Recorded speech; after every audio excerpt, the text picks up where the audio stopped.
네, 워커노믹스 시간이 돌아왔습니다. 최승병 박사님 모시고요. 지금 중동에서 큰일이 벌어지고 있는 것 같은데요. 미군이 또 사망하는 바람에 바이든 대통령이 보복을 또 시사하는 발언을 하고 해서 이게 지금 더 전쟁이 커지는 건지, 뭐 그렇게 되면 또 우리 한반도에는 어떤 영향을 줄지 이런 거 좀 생각해 봐야 되는데요. 오늘 최승병 박사님하고 같이 중동에서 확정 가능성이 있는지, 뭐 이란 혁명 수비대 지난주에 살펴봤는데 이들의 역할 어떻게 될지 이 부분 좀 집중적으로 살펴보도록 하겠습니다. 최 박사님 안녕하세요. 안녕하십니까? 네. 지난주에 중동은 안녕하셨습니까? 이런 질문을 해야 되는 그런 상황이 된 것 같아요. 아, 그러게요. 뭐 매주 저도 많은 관심을 갖고 보고 있는데요.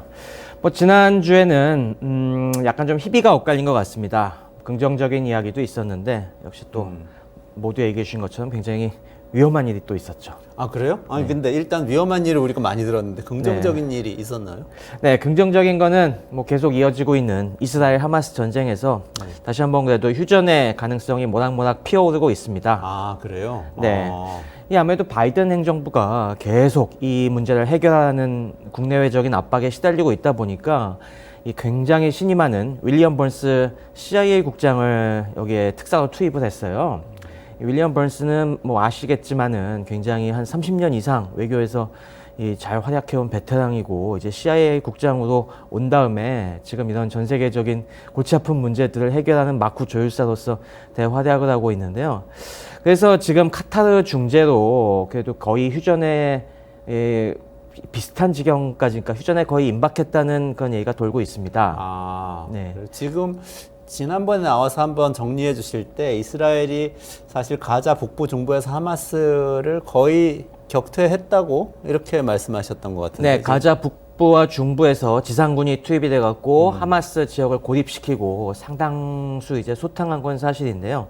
아직 뭐 남부에 하마스가 좀 남아 있지만은 지금 또 남부에는 민간인들이 빽빽하게 몰려있기 때문에 거기까지 밀고 들어가기 굉장히 어려운 상황이고 그러다 보니까 지금 숨고르기 할 때가 됐거든요. 네네네. 그래서 역시 숨고르기가 올 연초에 있을 거라고 했는데 그 예상대로 지금 이제 양측에서 어느 정도 지금 한번 좀 그래도 사태를 좀 정리하고 넘어가야겠다 그런 생각들이 있는 것 같습니다. 구체적으로 보면은 지금 30일 플러스 30일 안이 얘기가 되고 있습니다. 그게 무슨 뜻이죠? 그러니까 일단은 이 인질들이 아직도 한 130명, 140명 정도가 있는데 네네. 그 중에서 아직도 여자와 노약자들 그리고 부상당한 군인들 이런 사람들부터 먼저 좀 풀어주고 그렇게 30일 동안 휴전을 하고 네네. 그다음에 상황을 봐가면서 남은 뭐 이제 남자들이라든가 군인 포로들을 갖다가 석방하는 문제를 천천히 30일 동안 또 논의해 보자라는 그건 아니죠. 아, 그럼 큰 틀에서는 인질을 하마스 쪽에선 석방해주면서 이스라엘 쪽에서는 공격을 멈추는 것. 이렇게 네, 지금 공격을 협상을. 멈추고 또 팔레스타인 수감자들을 그만큼 또 석방을 해주고 이런 교환이 얘기가 되고 있는데 이게 뭐 물론 진통은 있는 것 같습니다. 당장 이스라엘과 하마스 양쪽에서 호락호락 이 안을 받아들이지 않고 있습니다. 아, 그래요? 네. 근데 원래는 이게 전쟁 끝나고 나서 질서가 어떻게 되냐가 휴전에선 중요한 주제잖아요. 네. 근데 이제 제 기억이 맞다면은 이스라엘에서는 명확하게 얘기는 안 해도 네타냐후 총리가 종전 이후에도 이 가자 지구 쪽을 본인들이 좀 통치까지는 아니라도 관리를 하는 역할을 좀 하겠다 이런 발언을 했었던 걸로 기억을 하고 바이든 정부에서는 또 그건 안 된다고 했던 걸로 기억하는데 지금 그 논의는 어떤 상황인가요? 그 논의도 지금 치열하게 얘기가 되고 있죠. 일단 이스라엘 내 강경파들은 이게 우리가 가자지구를 너무 풀어줘서 자치를 허용해줘서 그렇다는 얘기들을 하고 있거든요. 그래서 뭐 다시 정착촌을 건설해야 한다느니 아니면은 그 안에서 다시 우리가 그런 치안을 유지해야 된다는 그런 얘기들을 주장하고 있고 네타냐후는 당연히 미국 입장에서는 계속 중동 평화를 위해서 그건 안 된다. 뭐 팔레스타인 자치정부로 계속 가는 길을 꾸준히 가야 된다는 쪽이고 하다 보니까 계속 대립되고 있죠. 네타냐후 같은 경우 지난번에 말씀드렸다시피 이대로 전쟁을 끝내면은 실각할 게 뻔하기 때문에 그런 면에서 뭔가 좀 강경파들을 달랠 수 있는 그런 카드를 얻으려고 계속 얘기하고 있고요. 하마스도 이번에 예상보다 지금 타격이 굉장히 큰 것 같습니다. 그리고 하마스가 얻어낸 것도 생각보다 적고요. 그러다 보니까 하마스 입장에서도 뭔가 좀 질질 끌면서 어떻게든 더 이스라엘로부터 뭔가 챙겨내려는 그게 지금 대립하고 있습니다. 아, 그렇군요. 그게 그러면은 결국에는 이 휴전이 될지 안 될지 30+30안이 성사가 될지 안 될지는 미국한테 달려 있다고 봐야 맞습니다. 되나요? 이게 미국의 지도력에 달려 있죠. 미국이 계속 힘이 빠지고 있다는 걸 앞서 이승현 평론가도 얘기하셨는데 이걸 얼마나 성공적으로 중재할 수 있느냐가 아직 미국이 그래도 영향력이 남아 있느냐를 또 시험할 수 있는 중요한 척도가 될 겁니다. 네.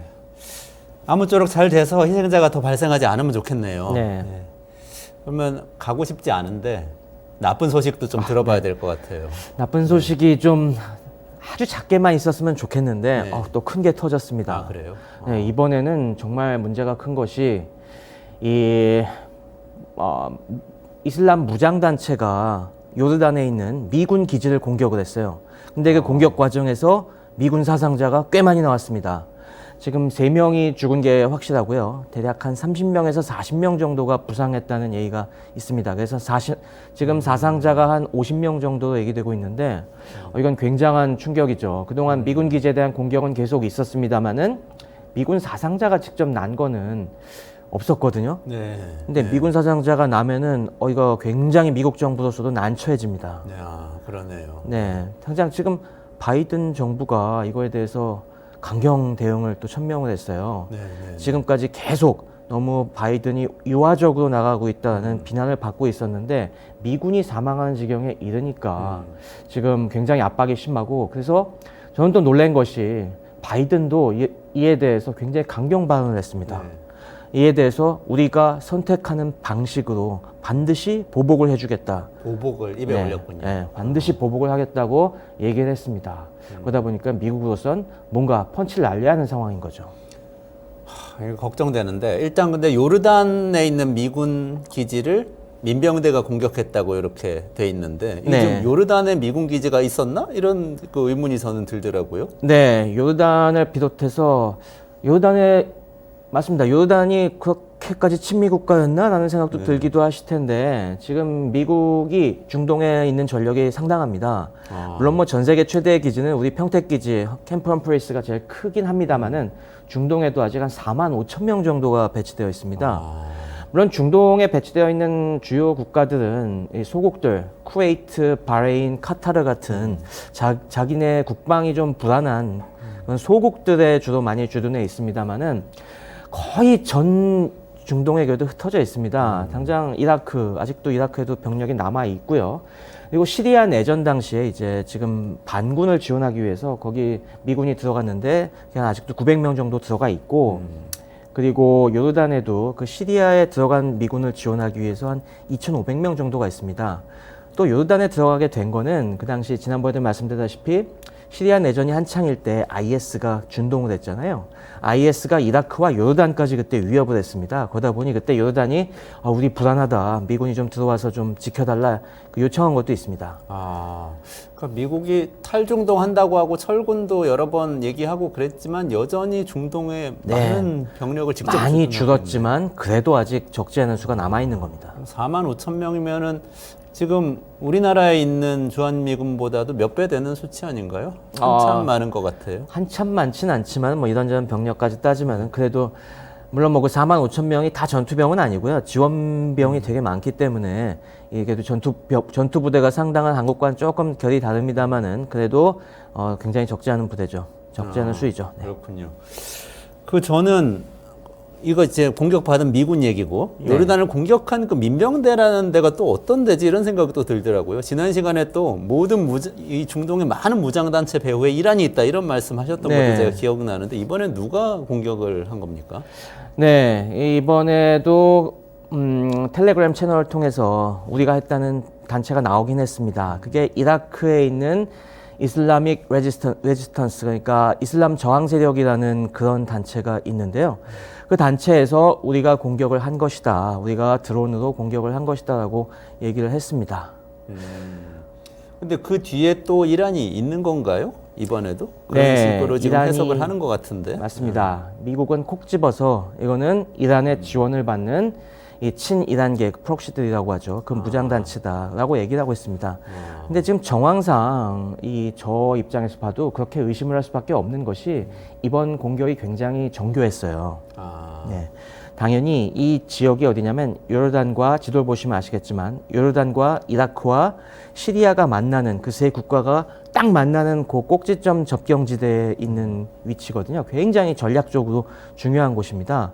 근데 이곳이 당연히 저런 위치에 있다 보니까 지금 미군 기지들은 다 대드론 방어 시설이 돼 있습니다.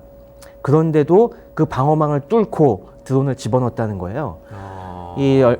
이번 방송 몇 시간 전에 나온 뉴욕타임스 기사에 따르면은 이게 저기서도 이 주변 정찰을 위해서 미군이 드론을 띄우고 있거든요. 네네네. 근데 그 띄운 드론이 다시 들어오는 시기, 기지에 복귀하는 시기에 맞춰갖고 딱 그걸 쫓아가면서 이 드론을 집어넣었다는 겁니다. 그러니까 미군 입장에서는 저거 우리 드론이 지금 귀환하는 거네라고 착각을 하고 마음을 놓고 있다가 보니까 그게 자폭 드론이었던 거죠. 그래서 이번에 사상자가 굉장히 크게 났습니다. 그러니까 이렇게 정교한 드론 공격을 할 수 있는 게 과연 이 일반적인 무장 세력이 할 수 있는 것이냐? 이건 분명히 드론 강국 이란이 배후에서 기술 지원을 해줬을 것이고 그러다 보니까 이란이 지난번에 지원해주는 수많은 그런 친이란 무장단체 중 하나일 것이다 라고 그렇게 지금 의심하고 있는 거죠. 그렇군요. 그 단체 자체는 이슬라믹 레지스턴스라고 하는 이 단체 자체는 어떤 단체인가요? 이것도 지금 굉장히 존재가 굉장히 모호한 조직입니다. 이게 하마스나 헤즈볼라처럼 이렇게 어떤 특정한 딱 우리가 구체화시킬 수 있는 이런 단체가 아니라 사실 이거는 수많은 아직 이라크에도 이 저항 세력들 이스라엘 반 미국 저항 세력들이 있는데 그 세력들의 연합체나 마찬가지입니다. 그래요? 네, 그러니까 이게 하나의 특정할 수 있는 무장 세력이 아니에요. 그러니까 그런 어떤 단체가 공격한 건 맞을 텐데 걔네들이 전체적인 우리 연맹 이름으로 우리가 했다라고 얘기를 하니까 이게 굉장히 실체가 모호한 이런 상황인 거죠. 그러니까 하마스, 헤즈볼라 이런 곳들은 말하자면 기업 하나하나인데 네, 뭐 맞습니다. 이게 이슬라믹 레지스턴스는 무슨 네, 전국 기업 경제 단체, 연합회 네. 뭐 이런 거라는 맞습니다. 뭐 우리가 파는 물건이다 이렇게 얘기를 해버리면은 정경련이 네, 정경련이 그렇게 도대체 누가 얘기하면은 했다는 건지 그래 그러면은 한국 기업이 팔았다는 건 알겠는데 그러면은 어느 기업이 했다는 거야? 이게 지금 모호한 상황이라는 모호한 거죠. 상황이네요. 네. 그러면 그런 게 오히려 뭐 이란이 배후에서 다 조종했을 거라는 그런 의혹을 불러오나요? 그럴 수도 있을 것 같은 생각이 듭니다. 네, 지금 반면 이란은 미국이 강경하게 나가서 그럴 수도 있겠지만은 절대 우리는 관계없다. 우리가 시킨 거 아니다라고 하고 있지만은 여러 가지 정황이 그래도 이란과 커넥션이 있을 거라고 이란이 커넥션이 있는 단체가 했을 거라고 생각하고 있고요. 근데 이게 또 굉장히 애매한 것이 지난번에 말씀드렸다시피 이란에는 이런 쿠드스군이 해외 공작을 활발하게 하고 있다고 하지 않았습니까? 맞아요. 네. 그래서 후티 반군이나 헤즈볼라 등등을 다 프록시로 조종하고 있는데 그런 수많은 단체들 중에 하나일 걸로 지금 보는 거는 뭐 명확하죠. 그러다 보니까 이란과의 커넥션을 어떻게든 뭔가 지금 파헤치려고 하는데 지금 미국 정보 당국이 굉장히 분주하게 움직이고 있을 겁니다. 저는 깜짝 놀란 게 네. 미국 공화당의 그 린지 그레이엄이라고 상원 의원이 있는데 네. 나와가지고 발언하는데 보니까 이란 본토를 공격해야 된다. 그리고 그 지도부 암살을 해야 된다. 뭐 이런 얘기를 막 하더라고요. 그렇습니다. 지금 미국 내 강경파, 공화당이나 여러 강경파들의 입장은 모든 증거가 결국 이 뿌리에는 이란이 있다는 걸 지금 가리키고 있다. 그러면 지금처럼 계속 후티 반군도 마찬가지죠. 후티 반군 지금 계속 폭격하고 있지만 별로 성과가 없잖아요. 지금 아직 여전히 계속 홍해 선박들을 공격하고 있는데 헤즈볼라 때린다고 걔들이 기세가 죽나? 이런 식으로 이란은 지금 수많은 독이 발린 촉수를 뻗어갖고 여러 곳에서 우리를 괴롭히고 있다. 이거 하나하나 끊어내는 우리가 두더지 잡기식 공격으로는 이 문제를 절대 해결할 수가 없다. 그럼 어떻게 해야 되겠냐? 몸통을 쳐야 된다. 지금 이 얘기를 계속하고 있는 거죠. 그러니까 이란의 그 몸통, 지난번에 봤던 이란의 혁명수비대의 핵심 요인이라든가 핵심 시설을 갖다가 타격을 해서 지금 길을 꺾어야 한다. 라는 게 그 주장들이죠. 지난 시간에 이란 혁명수비대 자세하게 지난주에 네. 워커노믹스에서 말씀해 주셨잖아요. 근데 그때 정규군보다 더 나은 전력을 갖고 있다고 말씀해 주셨고 맞습니다. 그리고 공군도 우주방위군이었나요? 네. 공군도 엄청나게 발달해 있고 전략 미사일도 있고 이렇게 설명해 주셨는데 굉장히 이란을 직접 공격한다는 건 그럼 엄청 큰일 아니에요? 네, 이란은 지난번에 말씀드렸다시피 상당한 군사 강국입니다. 현역병과 이 예비군을 합치면은 100만 대군을 갖고 있는 나라고요. 그리고 뭐 당연히 그 지난번에 혁명수비대 전력이 만만치 않다고 했죠. 혁명수비대에 이제 항공우주군 같은 경우가 그 전략미사일을 운용하고 있는데 그 전략미사일들이 굉장히 이젠 정교해져 갖고 이걸 이 주요 중동의 핵심 시설들에 그냥 꽂아 쏟아붓기 시작하면은 상당한 피해를 감수할 수밖에 없습니다. 특히 이란이라는 곳이 이 직접 공격하기가 굉장히 어려워요. 산악지대가 많고 이라크는 그나마 좀 평평해서 미군이 직접 밀고 들어갈 수가 있었지만은 이란은 엄청난 산악지대가 많아갖고 저길 지상군이 직접 들어간다는 거는 거의 진짜 죽음의 길로 들어서는 겁니다. 아프가니스탄처럼 수렁에 빠지는 거나 마찬가지예요. 그거는 미국이 도저히 정상적으로 선택할 수 있는 선택지가 아닙니다. 그래요? 네. 그러면은 린지 그레이엄 의원 같은 사람이 이렇게 얘기할 때 본토 공격해야 된다 하고 얘기할 때 지상군 투입 같은 걸 얘기하는 거는 아닌 건가요? 당연히 공화당도 지상군 투입까지 얘기하는 건 아니고 좀 중요 시설, 우리가 조금 더 경고를 할 수 있는 핵심 시설들을 타격을 해야 된다. 그런 얘기인 거죠. 그렇군요. 그럼에도 불구하고 예를 들면 아까 이번에 민병대가 공격했던 요르단의 미군 기지에서 드론 방어망이 구축돼 있었음에도 불구하고 그 틈새를 뚫고 들어와서 공격할 정도로 아주 발달해 있기 때문에 만약에 미국이 공격을 하기로 마음을 먹고 공격을 하더라도 사실 어떻게 될지 모르는 건 아닌가요? 어떻게 보세요? 그거? 네, 그 추이가 당연히 뭐 이게 어떤 전면전에서 승리를 하겠다라는 생각으로 들어가면은 한도 끝도 없고요.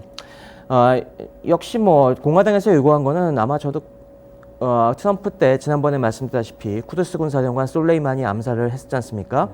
그 정도 이제 중량급 인사들을 제거한다든가 아니면 뭐 굉장히 중요한 이란 뭐 핵시설까지는 무리겠지만 그래도 군사 기지 하나를 완전히 그 초토화시킨다든가 뭐 그 정도의 힘의 과시 그리고 이란에게 확실한 경고를 지금 주문하는 것 같습니다. 그때 솔레이마니는 폭사했다고 말씀하셨었죠? 네, 솔레이마니가 그 당시에 이라크에 나와 있을 때, 이라크를 방문하고 있을 때 드론 공격을 했죠. 드론 공격을 해서 솔레이마니가 있는 곳을 폭격해서? 네, 뭐 그때 자동차로 움직이고 있을 때 그걸 타격을 해갖고 폭사했습니다. 그러니까 예를 들면 그런 식의 작전을 펼칠 수는 있겠다. 그런 예상이세요? 지금 바이든이 어떤 정도로 선택할지가 이게 사실 진짜 관건입니다. 저는 기본적으로 바이든은 이 보복은 해야겠지만은 그래도 확전을 원하는 이 분은 아니기 때문에 지금 상황에서는 아마 이런 무장단체를 특정을 해갖고 그 무장단체에 대한 좀 아주 과시적인 대대적인 폭격을 하고 요인들 제거하는 특수부대를 투입해서 그 정도의 카드를 꺼내들 거라고 생각을 합니다. 하지만은 그거 갖고는 요즘 떨어진 바이든의 인기를 만회하기엔 굉장히 좀 아쉽습니다. 그러다 보니까 좀 더 강한 카드도 만지작거리고 있을 것 같습니다만은 지금 그런데 지금 가뜩이나 불안한 중동 정세에 그런 카드를 잘못 빼들었다가는 어떤 방식으로 확전될지 모르기 때문에 정말 고민이 많을 겁니다. 그러네요. 어쨌든 이게 사람 목숨이 차별이 없어야 되는데 사실 저 팔레스타인하고 이스라엘에서 지금 수천 명씩 죽어나가고 하고 있는데 미군 병사 3분 돌아가신 건 정말 안타까운 일이지만 어쨌든 그게 미치는 영향이 엄청나게 크네요. 이전의 사건들에 비해서. 맞습니다. 이게 참 목숨의 값이 같지 않다는 거. 이게 참 전쟁사에 보면 너무 안타까운 순간들입니다. 네. 사실 저는 사우디에 대해서 좀 어떻게 하고 있나 좀 궁금해지는데요. 지난주에 사실 이광재 전 의원하고 이수 성공에 대한 맞습니다. 저도 잘 봤습니다. 이슬람 문화연구소장님하고 나오셔서 사우디 얘기 많이 해주셨어요. 보셨어요? 네, 저도 잘 봤습니다. 그래서 사우디가 친미 국가인데 그럼 이런 상황에서 어떻게 되는 거지? 사우디는 어떻게 움직이지? 이런 궁금증이 들더라고요. 네, 이런 지금 이란과의 긴장이 계속 고조되고 있는 시기에 사실 사우디가 굉장히 중요한 키를 잡고 있습니다. 당연히 미군이 이란을 공격한다든가 여러 가지 좀 적극적인 대응을 하는 데 있어서는 이 또 사우디의 최소한 무긴, 가급적이면 지원이 필요하죠. 근데 지금 사우디가 거기서도 계속 얘기했다시피 빈살만이 지금 굉장히 지능적으로 행동하고 있죠. 지금 빈살만이 미국의 의존을 좀 줄이고 우리의 독자적인 입지를 좀 넓혀 나가야겠다라고 하면서 이런 거에 있어서 선뜻 미국의 손을 들어주지 않고 있습니다. 그러다 보니 지금 미국이 더더욱 골치인 겁니다. 아무래도 뭐 이란을 상대하는 데 있어서 좀 사우디가 도와주면 좋겠는데 지금 그 이해관계가 일치하지 않고 있다는 것이죠. 그러니까 지난번에도 얘기를 하다 보니까 사우디는 안보는 미국하고 하는데 경제는 중국하고 더 가까워지고 에너지 협력은 또 러시아하고 하고 이렇게 다각적인 외교를 펼치고 있다. 이런 얘기를 나눴었거든요. 맞습니다. 그 부분에서 과거와 달라진 게 확실히 그거죠. 예전에는 이 사우디, 특히 사우드 왕가와 미국의 이해가 딱 일치돼 갖고 모든 분야에서 그러니까 그 당시부터 뭐 주요 고객은 당연히 미국이고 그리고 왕가를 유지시키기 위해서는 미국의 지원이 필요하고 여러 가지 이해관계가 착착착 맞아갖고 밀착을 했었는데 지금은 그 이해관계가 점점 더 다각화되면서 빈살만 입장에서는 우리가 미국 믿고 계속 버틸 수는 없다. 우리는 뭐 우리 나름대로의 입지를 구축해야겠다라는 쪽으로 계속 엇나가고 있는 거죠. 아니 그래도 사우디도 자기들 지켜야 될 텐데 지난번에 그 네옴시티 하는 걸 보니까 네옴시티 빈살만이 와서 막 세일즈하고 투자 많이 받아갔는데 그 위치는 이스라엘 접경 지역에 했더라고요. 맞아요. 네. 우리 이란하고는 굉장히 먼 지역이죠. 그러니까 네네. 그런 거 보면은 이란은 여전히 사우디가 위협으로 느끼고 있는 거 아닌가 하는 그런 생각을 했는데 그러면은 사우디는 예를 들어서 만에 하나 이게 확전이 되면은 이란으로부터 자기를 지켜야 되잖아요. 네. 그건 어떻게 하려고 생각하는 거죠? 이란과 사우디의 관계가 사실 좀 미묘한 측면들이 있습니다. 이 사우디와 이란의 관계는 이 이슬람 혁명 이후에는 사실 좀 안 좋았어요. 1970년대 팔라비 왕정 때는 좀 협력을 했었는데 이 호메이니의 이슬람 혁명이라는 것 자체가 왕가에게는 거의 쥐약입니다. 사우디는 지난번에도 잠깐 말씀을 드렸다지만은 이 사우드 왕가가 이 사우디아라비아를 세운 것이 와하비즘이라는 굉장히 극단적인 수니파를 갖다가 지원을 하면서 그 힘을 또 받고 만들어진 나라거든요. 그러니까 시아파와 이 수니파, 그것도 극단 수니파가 이런 종교적인 대립도 있는 것이고, 그리고 이슬람 혁명이라는 것 자체가 왕정을 굉장히 싫어합니다. 당연히 왕정 같은 전제정을 무너뜨리고 신정 국가를 세워야 한다는 그런 것이고, 또 이 알사우드 왕가는 사실 유목민들 어떤 부족들 중에서 그러니까 호족 세력이었기 때문에 이슬람 입장에서 특히 정통성도 없어요. 사실 뭐 요르단이라든가 예전 이런 왕가들은 뿌리를 막 거슬러 올라가면은 무함마드까지 올라가갖고 그런 면에서의 정통성이라도 좀 세워줄 수 있는데 여기는 그런 데가 아니기 때문에 이거 당연히 이슬람 혁명이 넘어오면은 사우디 왕가를 전복시킬 수 있는 문제입니다. 그래서 계속 이 사이가 안 좋았고 그래서 이 사우디가 이란 이라크 전쟁 때 이라크를 굉장히 많이 지원을 했었어요. 그런 면도 있었고 가깝게는 지난 2016년에 예멘 내전 당시에 사우디가 그 당시 폭격을 했지 않습니까? 네네. 근데 그때 폭탄이 그 예멘에 있는 저기 이란 대사관에 딱 명중을 해갖고 그때 또 단교를 해버렸죠. 그래서 한 7년 정도 이제 단교를 하다가 예멘 내전이 2015년 네, 그때부터 계속 네네네. 있었는데 그때 사우디가 지원을 했지 않습니까? 네네네네. 근데 정부군을 지원을 했었는데 그때 폭격을 이란 대사관에도 잘못해버렸죠. 그래서 단교했는데 작년에게 바뀌었죠. 작년 2023년에 중국의 중재로 외교 관계가 회복이 됐습니다.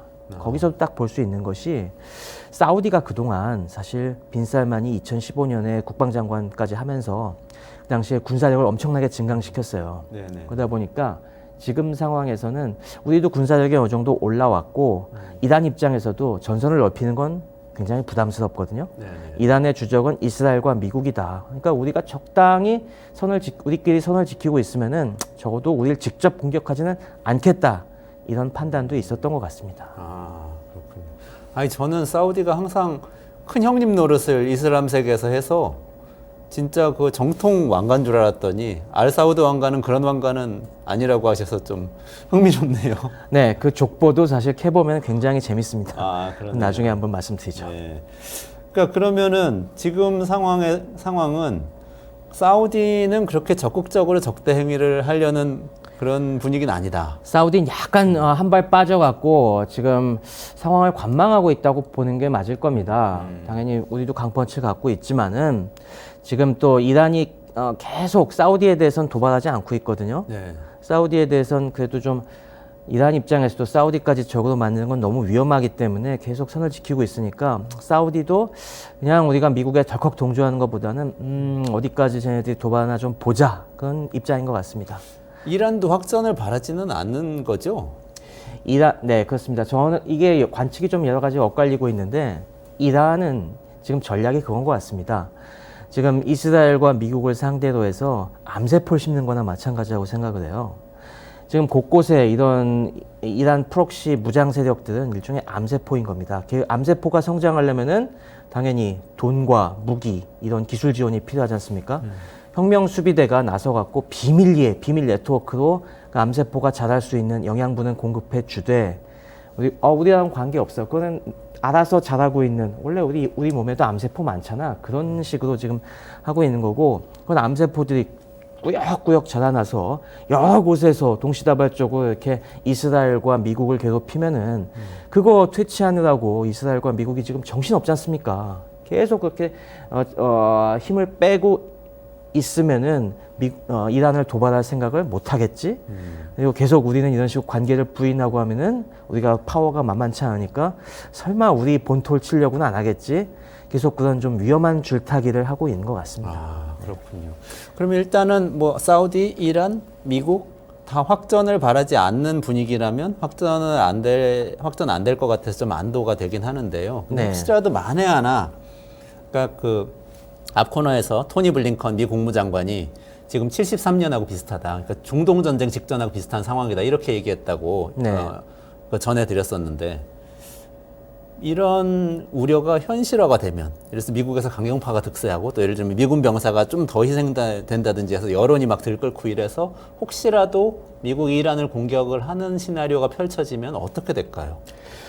네. 좀 블링컨의 그 말에 배경이 분명히 있다고 보는데요. 사실 이런 상황이 지금이야 그래도 바이든이 어떻게 좀 자제력을 발휘하려고 노력하는 지도자지만은 이게 뭐 정권이 바뀌고 트럼프가 다시 들어서고 하면은 이 수많은 강대강 지도자들이 난립하는 경우가 가장 큰 문제인 것 같거든요. 그러면 아까 얘기한 것처럼 지금 계속 말씀드렸다시피 각국의 국내 정세가 만만치 않습니다.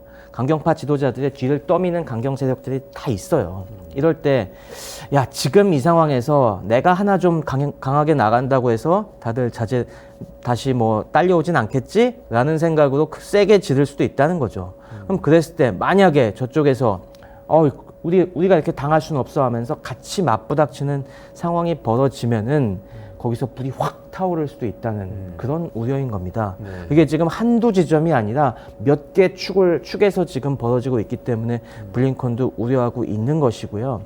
만약에 그 인계철선이 딱 당겨지면은 거기서 이제 도화선이 큰 불씨로 옮겨 붙으면은 그건 어마어마한 충격이겠죠.